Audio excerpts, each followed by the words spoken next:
Retour dans le bocal local, une émission consacrée à la 25e édition du Bebop qui, je vous le rappelle, se déroule de ce mardi 15 novembre jusqu'au 19 novembre au Forum du Centre des Expositions au Mans. Toujours mon invité Bruno Leroy, président de l'association et fondateur de ce festival. Bruno, en première partie, on a parlé un petit peu évidemment de l'organisation du festival. Maintenant, j'aimerais qu'on fasse un petit retour en arrière et qu'on parle du début du Bebop. Comment tout ça a démarré ?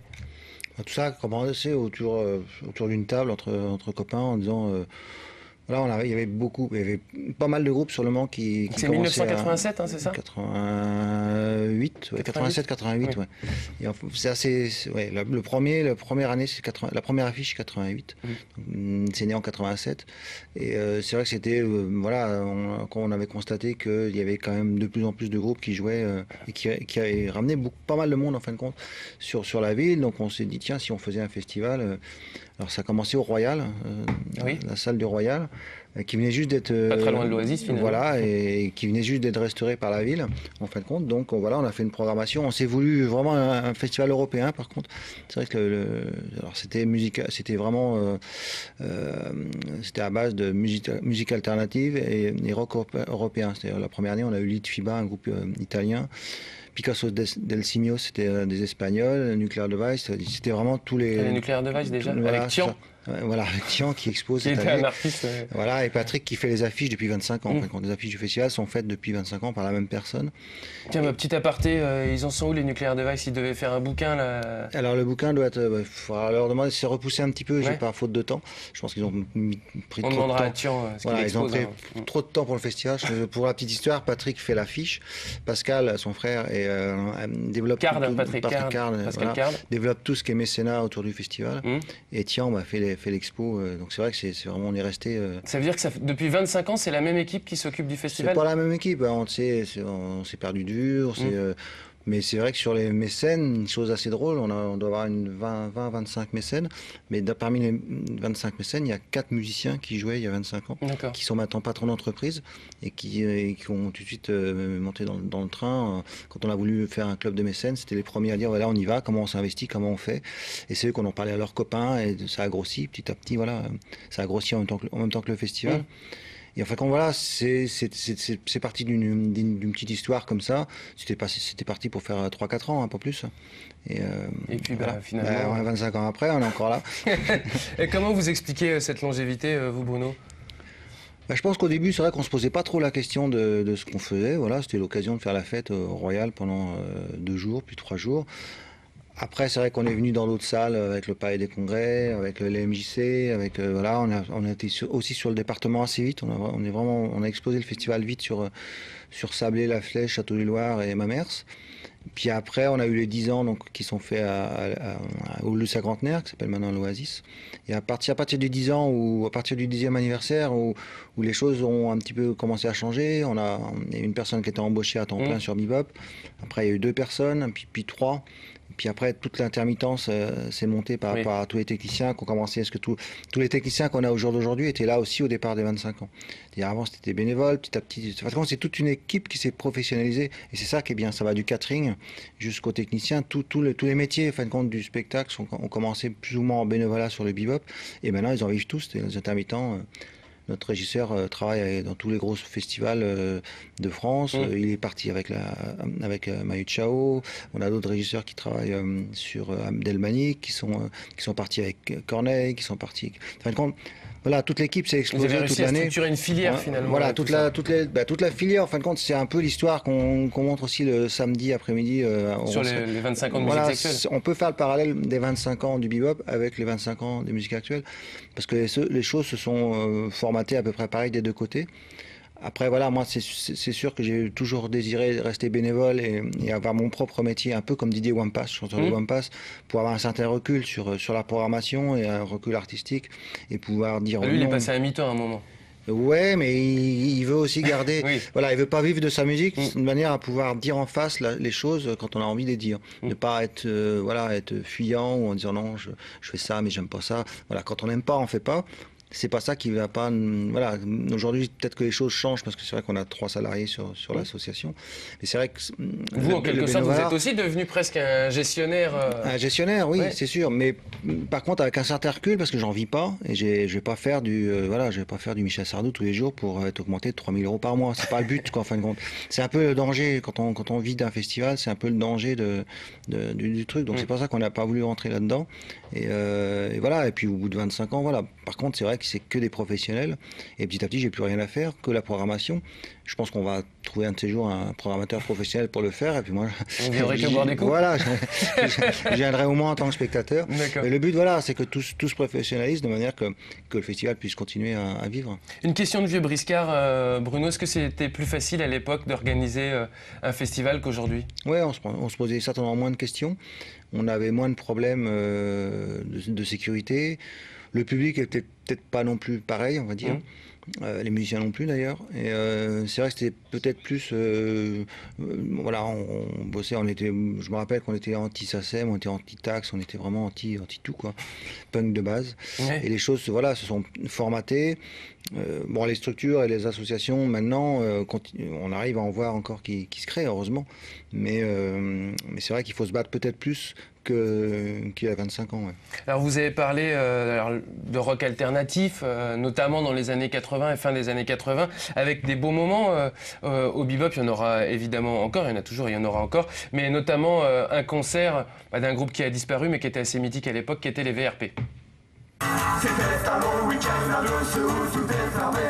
Pas un troquet ouvert et continuait à marcher. Pourvu que la chantienne se disait il au fond de lui. Mais pas la moindre Vespasienne pour lui passer sa grosse envie. Il n'était pas à l'aise un peu après-midi. Il regrettait les fraises et la crème chantilly. Durement il avait regretté l'avoir pris. 3 fois du cassoulet et bien 18 demi.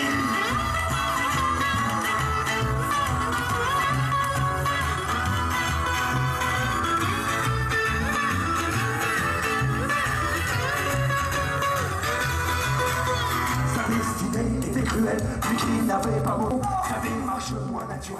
Voilà, des images d'époque, Bruno. Ouais, une source qui ont été tournées au bebop, pour les téléspectateurs, ça a bien été tourné au festival. Voilà, c'était à Sablé. C'était à Sablé. C'était à Sablé-sur-Sarthe, ouais. Qu'est-ce qu'ils filment là à l'époque? Oh.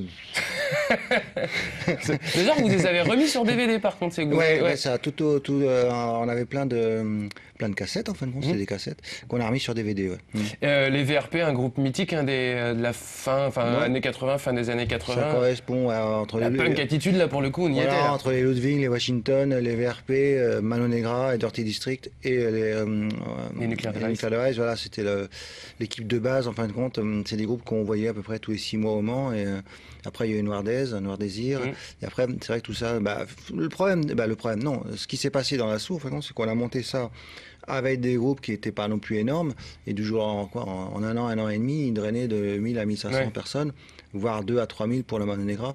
Donc c'est vrai qu'il a fallu très vite s'organiser, mais c'est pas vrai, c'est vrai au Mans, mais c'est vrai aussi bien à Bordeaux, partout en France.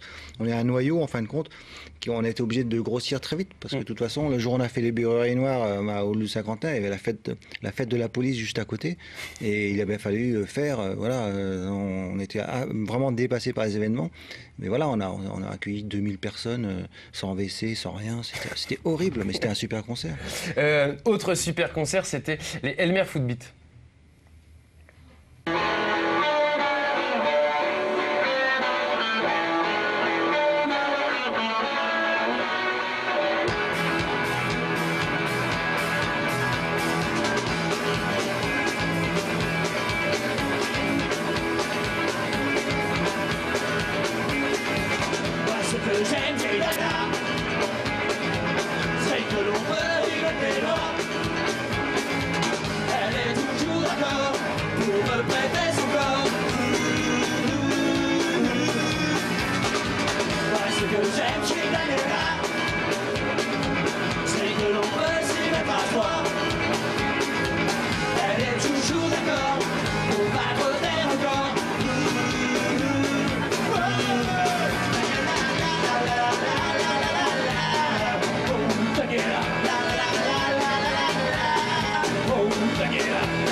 Voilà, les Elmer Footbeat, groupe mythique. Il n'y a pas de crash barrière là. Non, ça n'existait pas à ce moment-là. Non, non.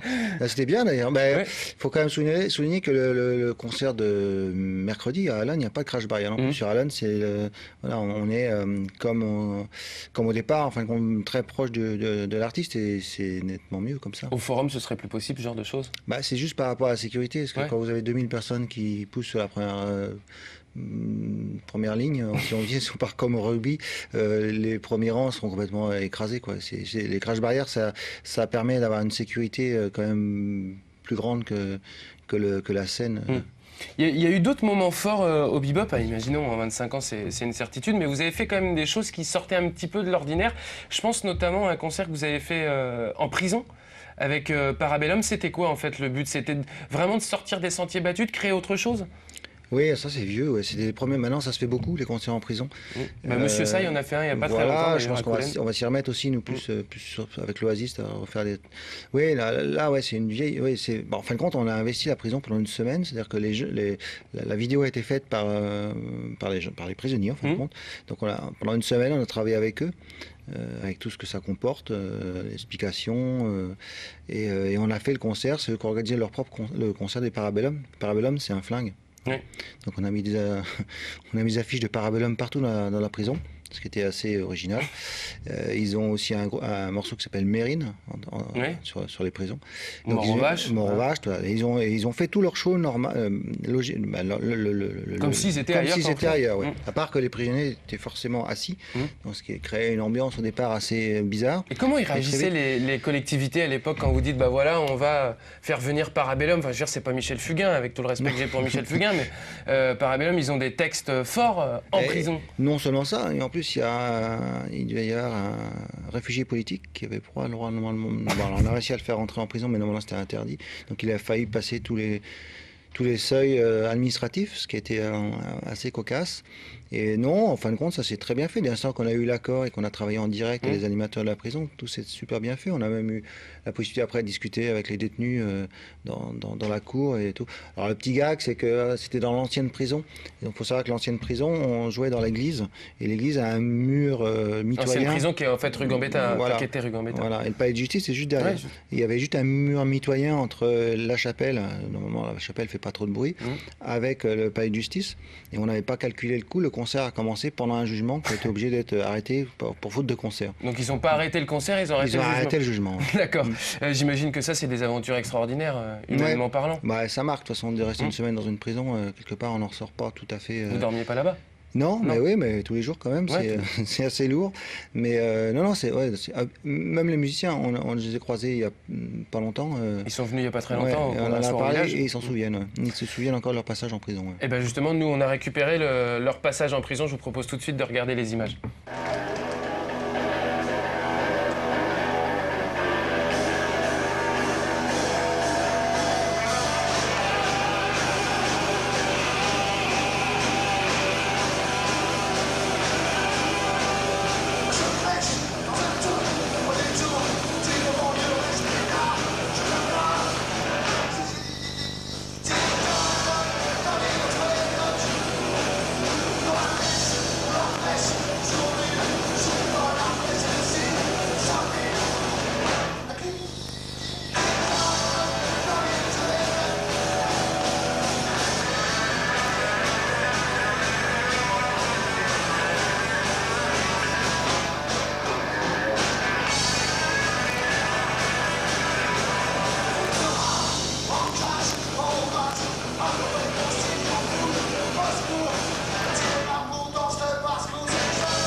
Voilà, Parabellum en prison. Si on vous aviez, Bruno, à retenir encore quelques moments forts, quelques anecdotes particulières comme ça de ces 25 ans de bebop, ce serait lesquels?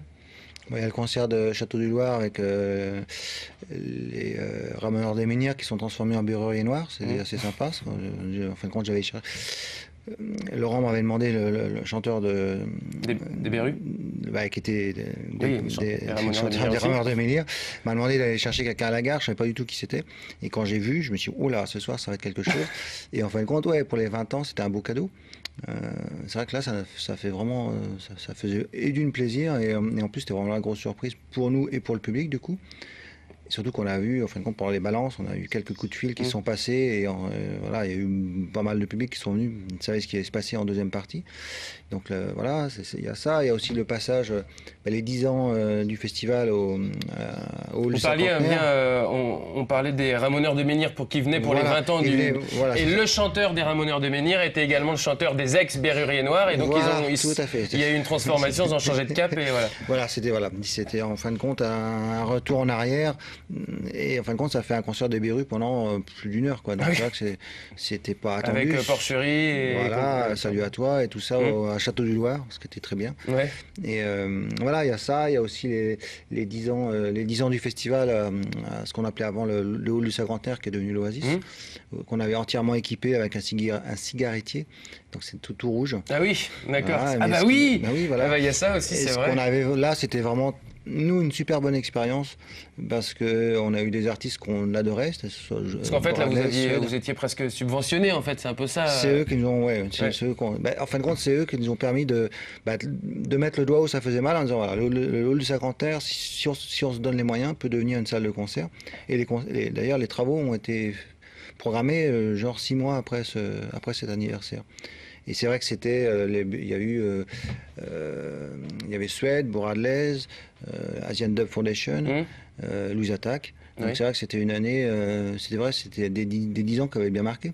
Et les 20 ans, bien entendu, avec les 20 lieux, comme je parlais avec Château du Loir, mais aussi sur la Flèche, on avait réussi à faire un bel 20e anniversaire. Un beau 20e anniversaire. Un beau 20e anniversaire. D'autres expériences ont été tentées qui n'ont pas forcément été renouvelées. Je pense par exemple au Magic Mirror, Place de la République. C'est juste pour souligner le fait qu'à chaque fois vous essayez finalement de faire des choses un petit peu différentes. Pourquoi pas l'avoir renouvelé? Parce que c'était quand même un lieu assez magique, quoi, d'entendre de la musique dans un Magic Mirror. Voilà, alors là, l'histoire du Magic Mirror, c'était un pari de fait. C'est au moment du lancement du Club des Mécènes. Par contre, c'est le Club des Mécènes qu'on a monté, alors comme je disais tout à l'heure, avec des amis qui ont des sociétés maintenant sur la ville. On s'est donné le gage de monter un événement sur la Place de la République. C'est le premier événement d'ailleurs qu'il y a eu Place de la République. On venait d'inaugurer la Place de la République. Donc on a monté le Magic Mirror en une nuit, on l'a démonté en une nuit aussi. C'est-à-dire que, Magic Mirror, en fait, c'est quoi? C'est une sorte de... C'est une structure tout en bois, c'est les vieux balles belges, mais vraiment en vieux, vraiment une velours à l'intérieur, super. Ouais, c'était très beau. C'était très, très classe, quoi. Donc ça, c'est une chose qu'on s'était parié avec nos mécènes. On a fait ça une année, et le souci au Magic Mirror, c'est quand on sortait à 9h30, 10h, le soir, il n'y a plus rien au moment. C'est vide. Et c'est vrai qu'écouter la chanson du dimanche jusqu'à 9h30, sortir Place de la République sous la pluie, sans personne, c'était un peu tristouné, quoi. Donc on a reparlé avec Avanti, le club des mécènes, et on a proposé de faire, avec le budget, de déménager au Forum. Et de faire aussi au Forum toute une animation, toute une décoration, Monique en fin de compte. Tout l'espace Monique, la mouche publique, a été monté suite à l'expérience du Magic Mirror. Enfin, voilà, c'est vrai qu'on aimerait bien monter le Magic Mirror tous les ans, mais financièrement, c'est compliqué. Peut-être qu'on peut demander à la télévision de financer le Magic Mirror, de faire des soirées, mais non, oui. Je pense que c'est pas possible. Je pense pas. Chez nous, ça risque d'être un peu compliqué. Donc voilà, c'est vrai que c'est un super lieu. On finance déjà l'émission. Oui, tout à fait. 25e anniversaire. C'est déjà très bien. La décoration, vous en parliez, Bruno, ça devient vraiment important maintenant au sein du Forum. C'est vrai que ça contribue quand même à l'ambiance d'un festival, d'avoir une belle déco que vous avez confiée là depuis 2 ans, 3 ans maintenant, à Monique Lamouche. Oui, le festival a lieu au mois de novembre, donc c'est vrai que si on était au mois de mai-juin, on pourrait aller dans une belle prairie, on pourrait aller à la de l'Épau, on pourrait aller dans des beaux lieux naturellement beaux, on va dire. Sauf que là, l'hiver, on est forcément dans une salle, et voilà, il faut donner un peu d'âme à cette salle. C'est vrai que le Forum, il y a 3 jours de montage, on y est depuis lundi dernier, Mais c'est vrai qu'une fois que c'est fini, là, comme je disais tout à l'heure, il y a des mises à feu tout autour, c'est-à-dire il y a du feu à l'extérieur, de manière à créer vraiment une ambiance chaleureuse, non seulement chaude, mais chaleureuse. Oui.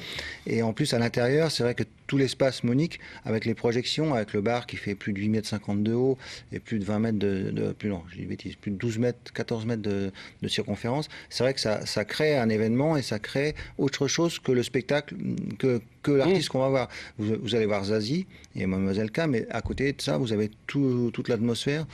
On prend en charge, en fin de compte, le public.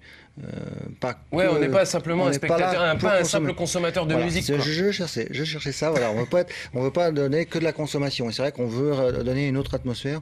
Et c'est ça qu'on essaie de faire depuis 2 ans. Et je pense qu'on y arrive. Après, c'est vrai qu'il fallait qu'on se renouvelle de manière à proposer d'autres choses. Mais c'est pareil, il y a les toilettes mixtes qui te permettent de donner autre chose. Cette année, on a 3 scènes différentes. C'est juste l'éclate, les toilettes mixtes, quoi. On va aux toilettes et on a des mecs qui font de la musique. C'est improbable, quoi. De toute façon, quand vous arrivez au festival, le jeudi, vous êtes pris en main, vraiment du jeudi jusqu'au samedi, dans des lieux complètement improbables. Et c'est ça le but d'un festival aussi. Alors, 25e édition cette année, Bruno, donc un anniversaire, 25 ans, c'est un quart de siècle. Vous l'avez voulu comment, cette 25e édition? Comme quelque chose d'extraordinaire ou comme simplement une édition de plus que les autres? Dans la continuité. C'est ce que je disais tout à l'heure, on a eu les 10 ans, on a fait quelque chose pour les 10 ans, on a réinventé quelque chose pour les 20 ans. 25, c'est que la moitié, donc on verra pour les 30 ans. Pour les 30 ans, mais là, rien d'extraordinaire pour cette... Non, on n'a pas voulu, on a voulu sur... C'est un équilibre quand même budgétairement, et c'est vrai qu'on a déménagé au Forum depuis 2 ans, et c'est vrai qu'il faut réussir à rééquilibrer les choses, et que aussi le public... Ce qui est important aussi, c'est de ne pas trop changer trop souvent, de manière que le public puisse s'y retrouver. Alors ça démarre ce soir. J'ai l'impression que dans cette programmation du festival, vous avez structuré les soirées en thème. Est-ce que je me trompe ou pas? Je veux dire, aujourd'hui, donc mardi 15 novembre, salle Henri Salvador à Coulennes, je dirais quoi? Chanson française? C'est ça? C'est ça, ouais. Encore une chose, c'est pareil, c'est pour pas que le public se... Les premières années, on a essayé de faire une mixture de tout mélanger. Et là, on essaye de faire des mélanges. Parce que c'est sûr que le samedi de Caravan Palace aux autres de Barbac, ça se tient un peu avec Mehdi. Mais on essaie de ne pas trop déstabiliser quand même le public, de manière que les gens s'y retrouvent. Et puis aussi faire des découvertes. C'est vrai que Elle, c'est une pure découverte, un peu comme on l'a fait avec Zaz, sauf qu'on a pris l'autre extrémité. Zaz, c'était la réussite populaire du jour au lendemain, parce que c'est vrai qu'entre le moment, un festival, ça se programme 6, 7, 8 mois avant la date du spectacle. Donc c'est vrai que sur Zaz, on est tombé sur un truc qui est devenu énorme, populaire. Et cette année, on voulait se recentrer plus sur la chanson française. Le spectacle est tout assis déjà, donc ça change.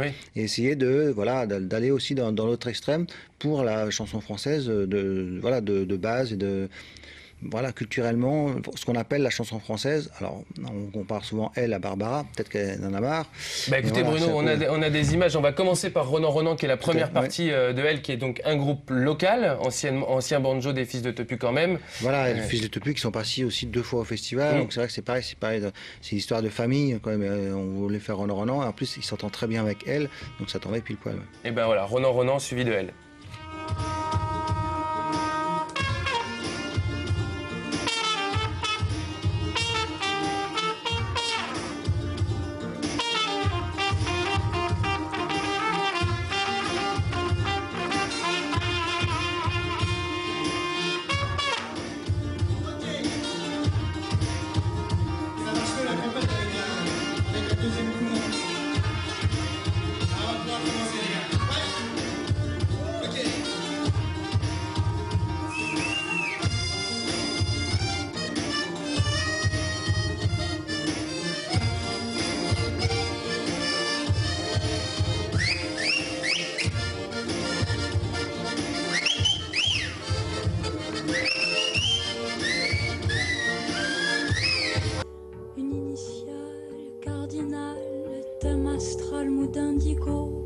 Les fleurs du mal en diagonale pour météo.